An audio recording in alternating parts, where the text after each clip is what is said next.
Welcome to the Creator's Adventure, where we interview creators from around the world hearing their stories about growing a business. How do you design a business that not only helps you make a living, but actually grows your personal wealth? That's what we're going to talk about today. Hey everyone, I'm Brian McAnulty, the founder of Heights Platform. Let's get into it.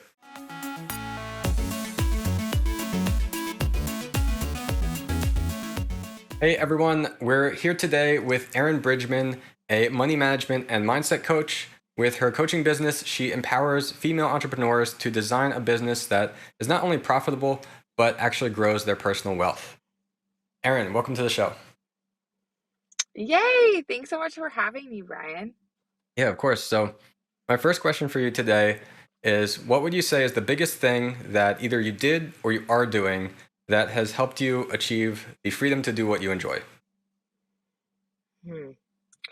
I think, and this is something that I preach as well, is figuring out how to two things. One is figuring out how to live and work in both creativity and following your intuition. So, how can I be tapping into what feels aligned, what feels creative, where my intuition is leading me, and then also figuring out how to have money work for me so that I don't have to always spend time working for money.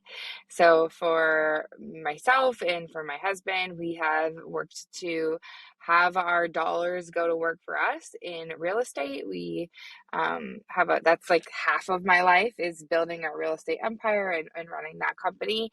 And so that has allowed me to then have the freedom that allows me to have more spaciousness, have more time to do things that feel aligned both in business and in my personal life. Awesome. Yeah, that's a great answer. I want to go into more of that here and hopefully give some good lessons to everyone who's watching or listening. Yeah, but I want to say also I really like the idea that you're talking about of like creating the leverage for your time.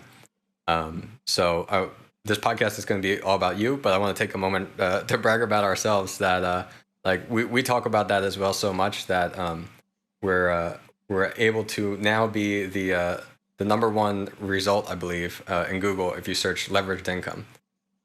So like, yeah, definitely believe that's important to create some leverage in your business. So it's not all dependent on your time. So can you tell us a little bit of the story of how you started your own business and became a money mastery coach? Yeah, well, I don't know how long or how much of the story you want to hear, but I started into entrepreneurship almost, I think it's been over 10 years, and my husband and I were newlyweds, and we took our graduation money and bought a camera and started working in photography. We did wedding photography and videography for almost 7 years. So I always say we're like grandparents in the wedding industry space. And in that time, we started to invest. We invested in real estate then in 2014. We had $18,000 and saved up in our bank account.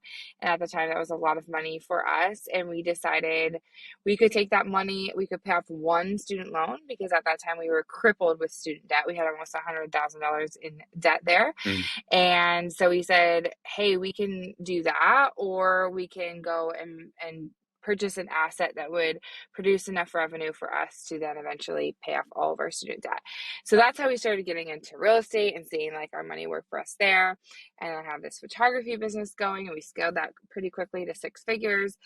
And through an evolution of time in my journey, I found myself starting to do business coaching. And as I was coaching female entrepreneurs, and we were really focusing on like sales and pricing and all that, I kept seeing this common theme with creatives having massive blocks around money, about their like thinking around money and their worthiness around money and their management of money. And back in the day, I would like take out a Google sheet and be like, okay, let's like whip up this like debt pay down plan or this budget plan.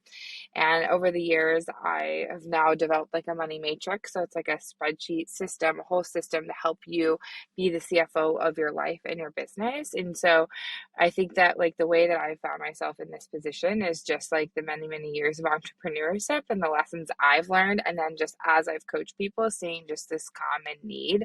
And I am able to sort of bridge the gap, being like a very creative person and doing the photography thing and doing the interior design with real estate and being a total nerd and loving spreadsheets and loving math, being able to sort of like bridge that gap for people. Cool.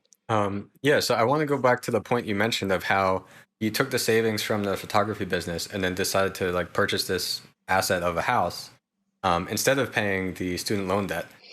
So where did you get like the idea to decide to do something like that? Do you feel like you always had this like strong thinking around money and everything, or was it like really having the student loan debt made you think about like, well, what's the best way to handle this? You know, I've always been an entrepreneur at heart. Like I feel like I was born with that, and so was Brent. And so I think inside of that, there's like a level of like healthy engagement with risk, like an understanding with making an educated risk. You can have an incredible ROI. So I think that was definitely part of it. But I would say like I mean, Brent and I did, we drank the Dave Ramsey Kool-Aid, which Dave Ramsey would be very against this type of a move. And, I don't believe that he is speaking to an audience that is of the entrepreneur mindset or has the capabilities to leverage themselves. He's speaking to people that make they're 9 to 5, they have a very specific level of income. And so, I kind of like to say like why I don't believe in Dave Ramsey. And while I'm really grateful for a lot of the foundational messaging and like the budgeting and things like that, and I agree with some of it, he's not speaking to the entrepreneur. And the entrepreneur's superpower is that we can go into the marketplace and we have the power to go and generate more money. So oftentimes we need to be focused more on that than on like how do we like save, how do we make sure that we manage what we have really, really, really well.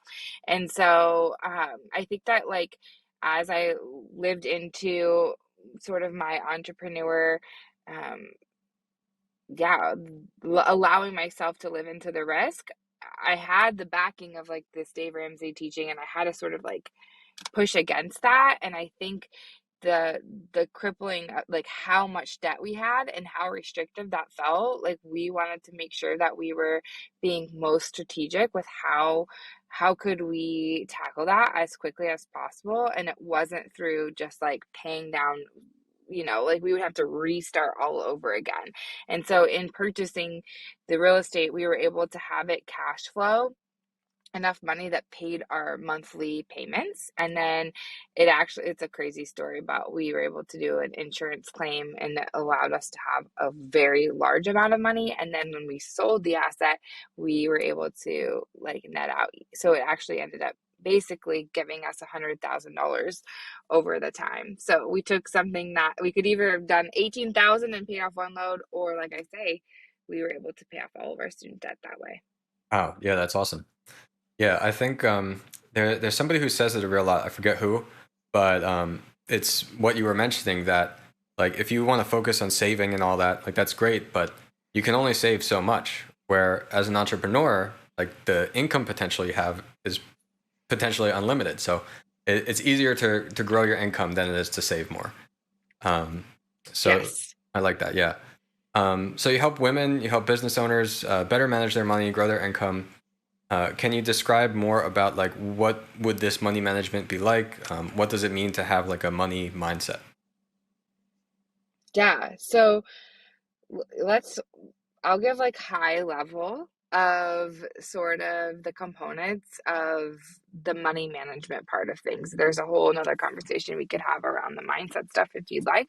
But and I want to just say that particularly I speak to women and women entrepreneurs.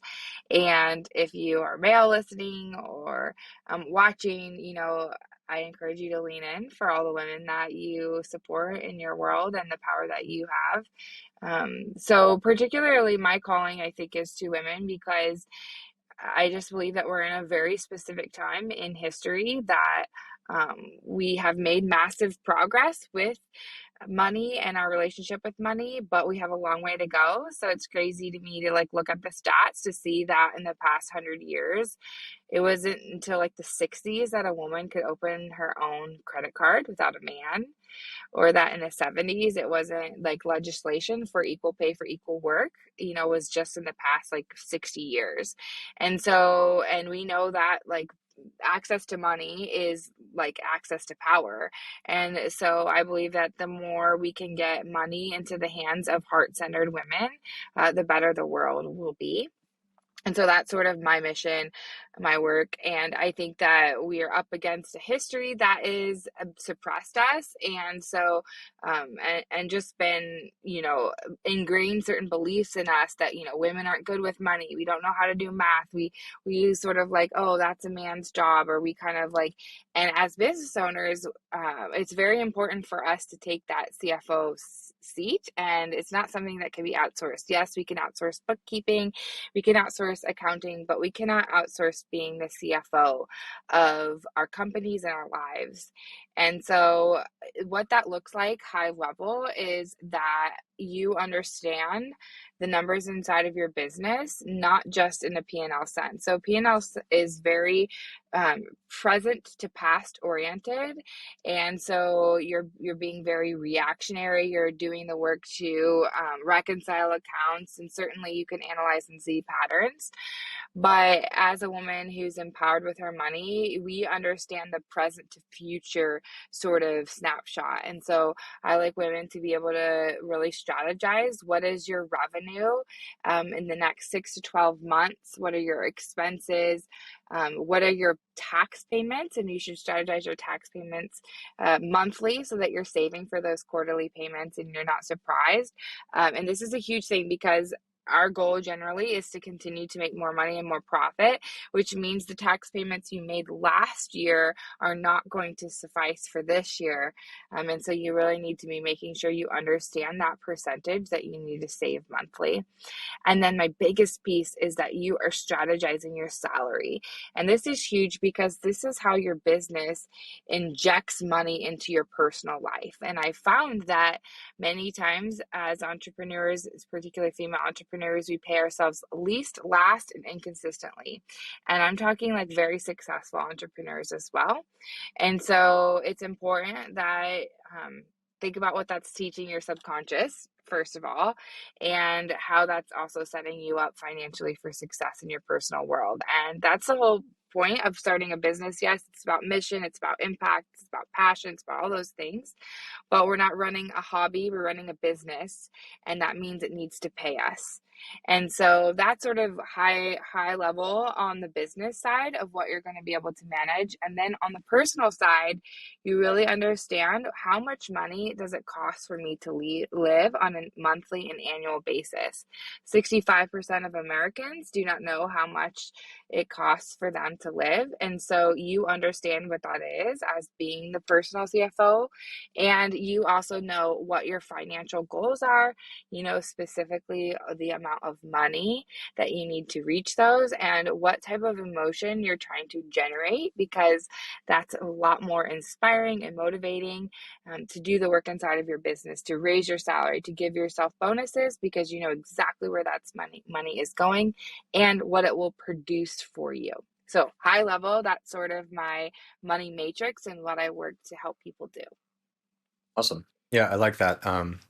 I like the point of like it sounds so simple, but figuring out like what are your living expenses going to be and all that, especially as an entrepreneur, because it's hard to, especially I remember starting out myself as an entrepreneur that like I started my first business. I was I guess about 18 years old, and I had no clue about like what is it going to cost to like live somewhere and insurance and taxes and all these things. And so like I tried to come up with a number, but like over time, like that number has gone up and up. Not, I don't think necessarily, like maybe partially because of comforts or things I realized I wanted.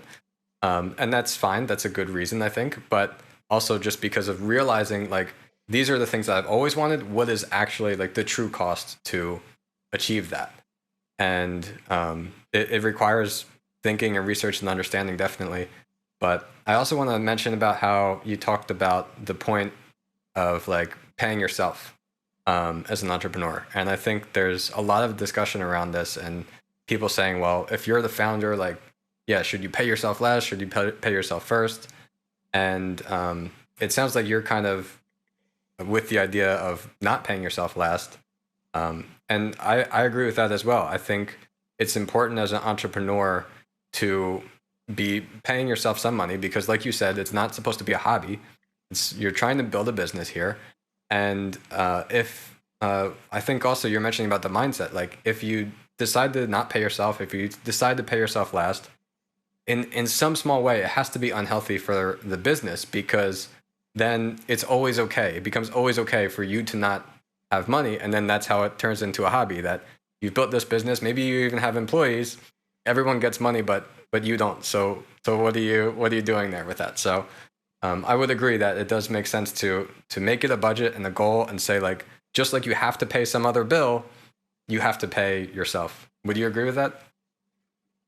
Absolutely. And what are you telling yourself subconsciously if you're paying all these other people? You're paying your marketing team, you're paying for software, you're paying for all of these things, and yet you aren't able to count on, money yourself. Like, what does that say about your own worthiness, your own expertise, like all that? And then on top of it, after a while, you are going to burn out. Like if you are giving so much time, so much energy, and you're not receiving the energy of money back into your world, that you're gonna burn out. No matter how much you love it, like it's just not going to be a lasting thing. And I am in the business of helping people run the marathon of entrepreneurship, not the sprint. And that requires that you have an energetic exchange that feels equal with money. And of course, there are seasons in our business. There are times where we should be reinvesting a lot back into the business. But what I find is I need to push against the tendency of many of us, which is we tend to already do that. Oh, I'm going to stockpile. I'm going to put back in the business, put back in the business. And that's not a pattern that can be upheld forever. And no matter what, like you can pay yourself, even if it's $100 a month to start or whatever, like building that habit is huge. And it's also, it's healthy for the business. It's healthy for ourselves and preventing burnout. And it's healthy for our like mindset. Yeah, yeah, totally agree. Because then it becomes something that if it's a non-negotiable thing that you have to do, then at the end of the year, instead of saying, okay, well, I didn't pay myself, and then that's okay to earn that same amount next year, then you're saying, okay, I did pay myself. Like I have to still sustain this or grow this to continue to pay myself. So yeah, definitely, I like that. Let's see, can you share maybe some tips for like a new entrepreneur just starting out and like how they can better manage their finances? Yeah. So something I always tell people, like if you're like at the very, very like basis, a few things I would do is one, I would start to get comfortable with numbers, start to get comfortable with being somebody who's a business owner who's in touch with their numbers. And so just in a sort of like a habit formation mentality, learn, like start signing in and just looking at your bank account every day. Like a super simple step. It takes like 1 minute, like 60 seconds. And this is just like helping you recognize like, hey, I can handle money. I can look at numbers. I don't need to be avoidant. Many times people sort of just like close their eyes, hope it all works out. And so this is just a simple practice of you saying, I'm going to be engaged with my finances. I'm going to look at them. I'm not going to kind of just hope for the best. And then I would say too, on the topic we just talked about, um, putting some sort of salary on an auto pay. So whatever you're at, like if it's $50, $100 or whatever it is, you should be able to kind of, if you're brand new, then you're gonna have to like find something that feels aligned and is something you feel you can sustain.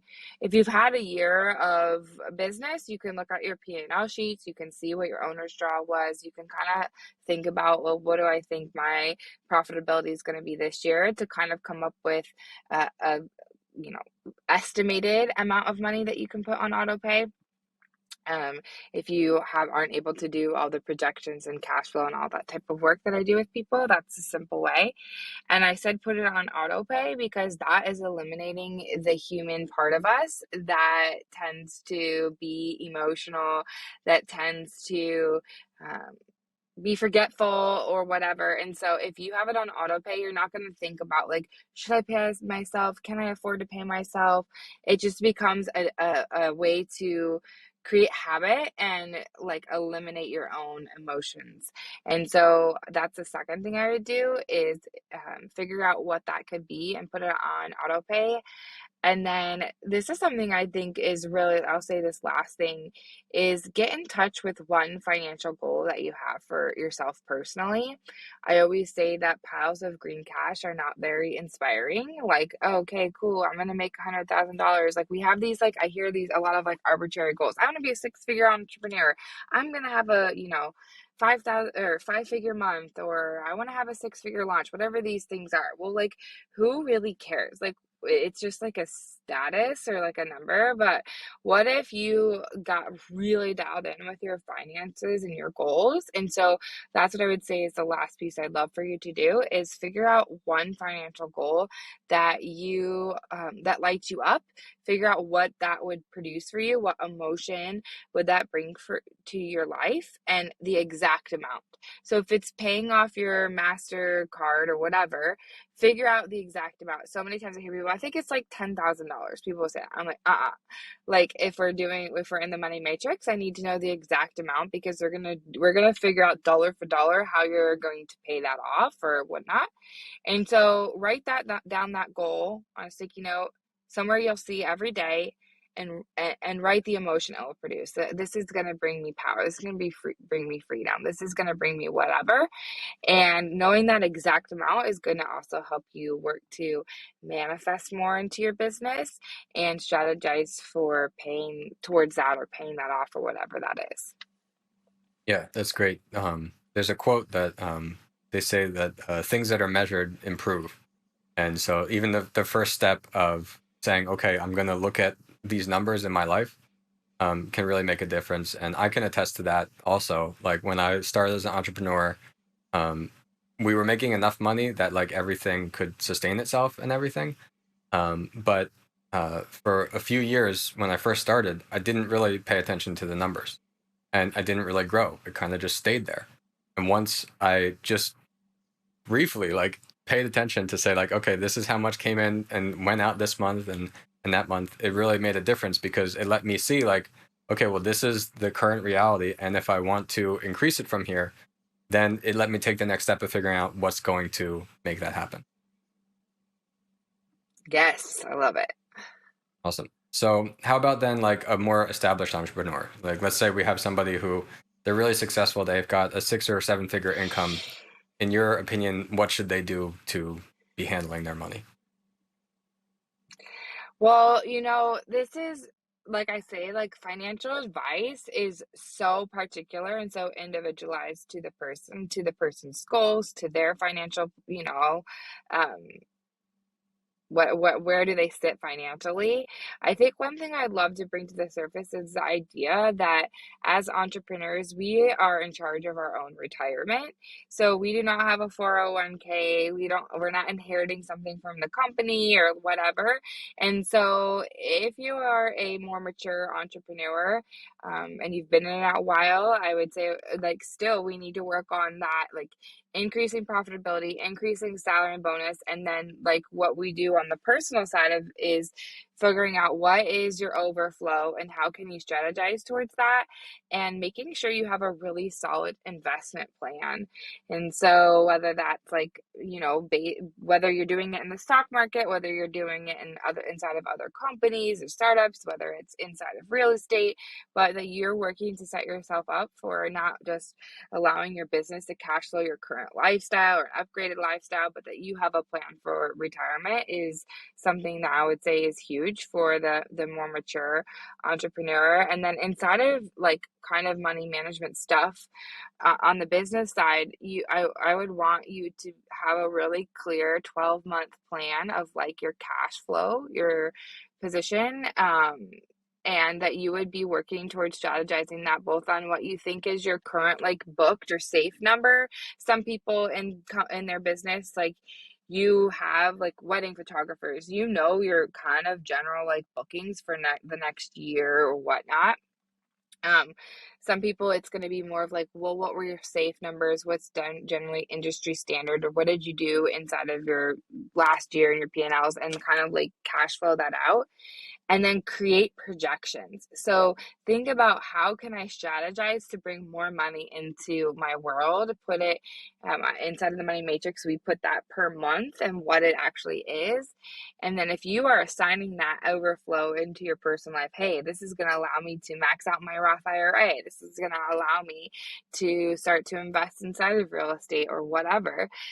You're going to be pretty motivated to get that done inside of your business. And you're going to be able to sort of strategize that out based on the fact that you can see cash flow, you can see increases in salary, and you've got assignments for that. Awesome. Yeah, I think that's helpful. I think like our audience is tends to be really creative, maybe not as much analytical. And so being able to project that out and look at it for yourself and see like, how does this align with what I want? And then once you see it, then figuring out like, okay, well, what can I do to make this increase? And I think that's a really important thing and an exercise that people should go through, because otherwise um, it's easy to focus on all the other tasks in your business that may not directly actually bring you income. Yeah. Yeah. What is it? It's like the 80/20 principle, right? You Mhm. spend 20% of your time getting 80% of the results. Yeah, exactly. So I want to talk, I And think, the nod towards, yeah, oh, go go ahead. ahead, you go ahead. No, you go first. No, I Finish was just your. gonna, okay, I was just gonna say, like, on this, like, I'm a creative as well.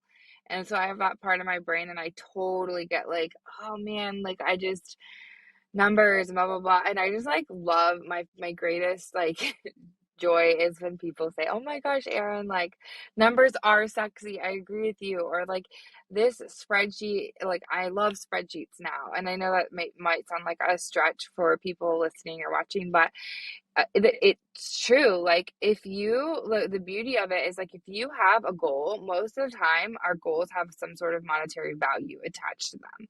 Like, if it's going on a vacation, okay, that's a certain budget. If it's having time freedom, whether that, okay, that probably boils down to, like, you can outsource a lot in your business, in your personal life. Like, there's generally some sort of financial like tie to our values and to where we're headed and what we want to do.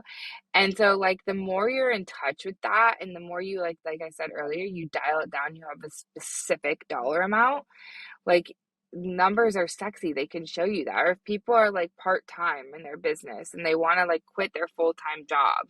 Well, a lot of times when I'm working with people and that's an answer that numbers can tell you, I'm like, you can quit right now. Like, you have the cash flow, you know how much it costs for you to live, you've got the savings, like, what are you waiting for? And so numbers just can like tell us a lot, and they can help us live out like our goals and our values that we have. So, even if you're creative, numbers are super sexy, and you've got to start to have like this relationship with money and numbers that's gonna like bring you that freedom and desire that you have. Awesome. Yeah, super helpful. So you you mentioned a little bit. I read in your intro how like you're focused on helping make a business is not only profitable but actually grow somebody's personal wealth. And I think we're like touching on small pieces here. But can you go into a little bit more of like what you mean by that and how you see that? Sure. So we've talked about salary a lot, and that's the first piece is having a salary that you can count on and that you can increase. And inside of the matrix, I will be like, okay, so yeah, we're like strategizing all of this over here on your business, and they're strategizing all of this over here in your personal life. And I'll point to the one cell, and I'm like, this is the one cell in the spreadsheet where it connects, because all this what we're doing in your business is computing a salary, like a financial number every month. And we get to like change that number over here in your personal sheet, if we can like get your business to be more profitable and we can understand the cash flow and things like that. So that's a first piece for sure. And I know I've like said this a million times, but that's how literally your business is going to intersect your personal world, is the money that it brings into there through salary and bonuses, owners draws, whatever. So that's the first piece. And then having a financial plan is the like how we create personal wealth. And so we understand how much it costs to live. We have a budget and then we plan for the additional money. So we need to have overflow. We need to have a balanced budget, a budget that is either zero or positive. It needs to be positive in order to have additional money. And then I teach the five financial goals that we should strategize for that help us to build wealth. And so the first two are the first ones we should work towards if they are a part of your world. So you need to have a savings plan.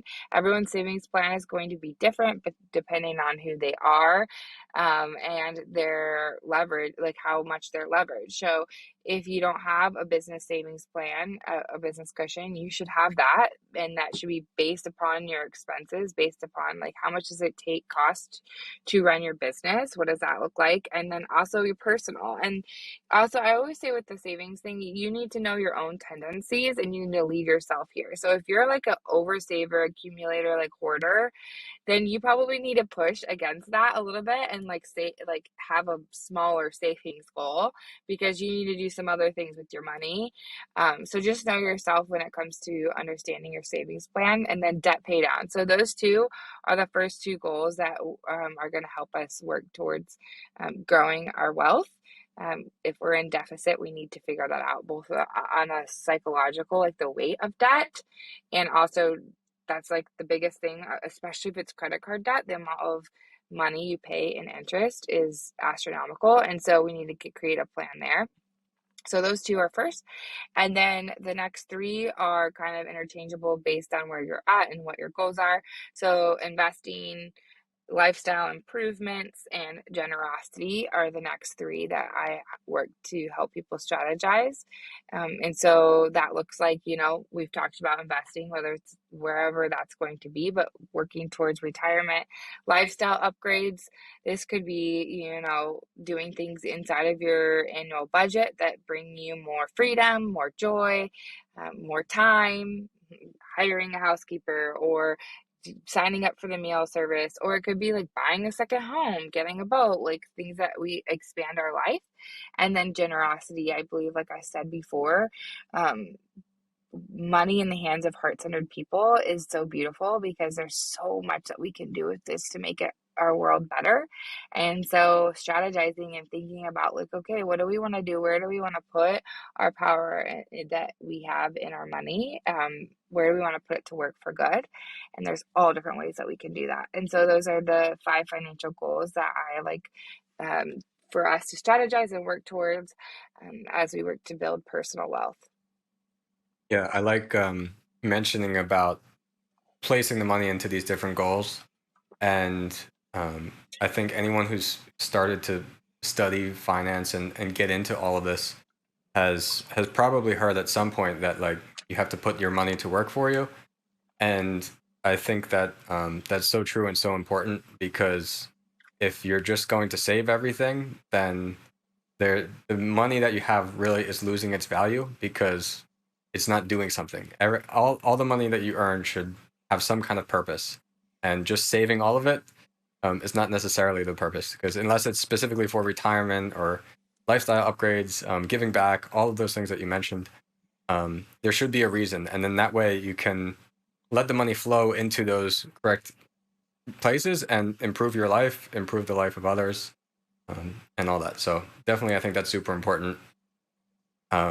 You Yeah, and you mentioned, have to be careful, right? Like with mhm. this with the savings thing, like what you're saying, I think, right now we're seeing what's happening with inflation. And if people are holding, all of their assets in cash, you're losing money. So if you have $1 million in cash in a year, if our inflation rates are kind of like going to be around that 10%, like next year you'll have $900,000.